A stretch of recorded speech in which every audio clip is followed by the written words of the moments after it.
ទីឆុងបីត្រួតឬដែលយើងតែងតែគេហៅជាភាសាចិនថាសានសាសេនឆេគឺជាក្បួនតម្រាដ៏សំខាន់មួយក្នុងចំណោមហុងស៊ុយនិងហោរាសាស្ត្រចិនវាជាទិសដៅនៃថាមពលអវិជ្ជមានឬថាមពលបំផ្លិចបំផ្លាញដែលផ្លាស់ប្ដូរទីតាំងជារៀងរាល់ឆ្នាំទៅតាមឆ្នាំសត្វ Earthly Branches ខាងក្រោមនេះជាអត្ថន័យនិងព័ត៌មានលម្អិតអំពីទីឆុងបីត្រួតសម្រាប់ឆ្នាំ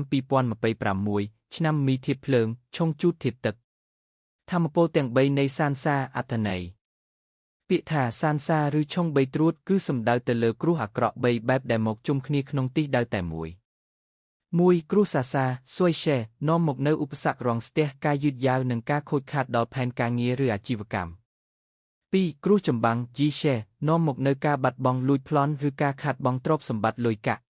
3គ្រោះមហន្តរាយសេឆេនាំមកនូវគ្រោះថ្នាក់ដោយចៃដន្យជំងឺដង្កាត់ឬបញ្ហាសុខភាព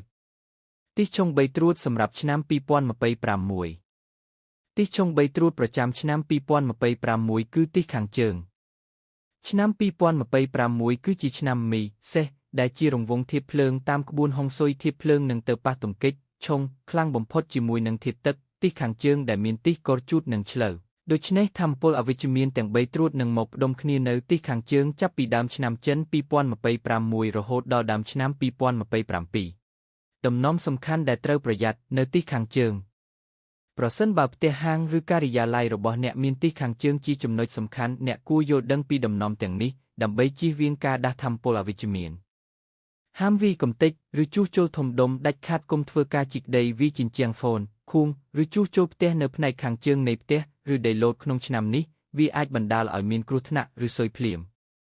កុំអង្គុយបែរខ្នងទៅទិសខាងជើងសម្រាប់ការរៀបចំទៅធ្វើការឬកៅអីអង្គុយសំខាន់ការបែរខ្នងទៅទិសខាងជើងមានន័យថាអ្នកកំពុងបណ្ដោយឲ្យគ្រោះបីត្រួតមកចាក់ពីក្រោយខ្នងដែលនាំឲ្យមានការក្បត់រូបស័ក្តិក្នុងជំនួញប៉ុន្តែការអង្គុយប្រឈមមុខទៅទិសខាងជើងគឺមិនអីទេព្រោះវាស្មើនឹងការប្រឈមមុខទប់ទល់នឹងវា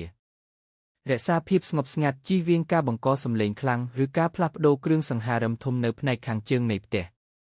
វិធីកែខៃនិងការពារ Remedies ប្រសិនបើទិសខាងជើងជាទ្វារចេញចូលឬជាកន្លែងដែលអ្នកត្រូវតែប្រកបការងារជារៀងរាល់ថ្ងៃអ្នកអាចអនុវត្តវិធីខាងក្រោមដើម្បីសម្រាលប្រើប្រាស់សត្វសិរីសួស្តីទាំង3 Three Celestial Guardians តាមក្បួនហុងស៊ុយគេនិយមដាក់តោភីស៊ូភីយ៉ូគីលេនខេលេនឈីលេននិងរមៀសប្រលឹង Food Dog បែរមុខទៅរកទិសខាងជើងដើម្បីបង្ក្រាបនិងស្រូបយកថាមពលអាក្រក់កុំភ័យស្លន់ស្លោប្រសិនបើមិនមានការវាយកំទេចឬធ្វើឲ្យរំញ័រខ្លាំងដល់ទិសខាងជើងទេថាមពលនេះនឹងនៅស្ងៀមមិនបង្កគ្រោះថ្នាក់ដល់អ្នកឡើយការរក្សាតំបន់នោះឲ្យស្អាតនិងមានពន្លឺគ្រប់គ្រាន់ក៏ជាវិធីជួយសម្រាលផងដែរសូមអរគុណ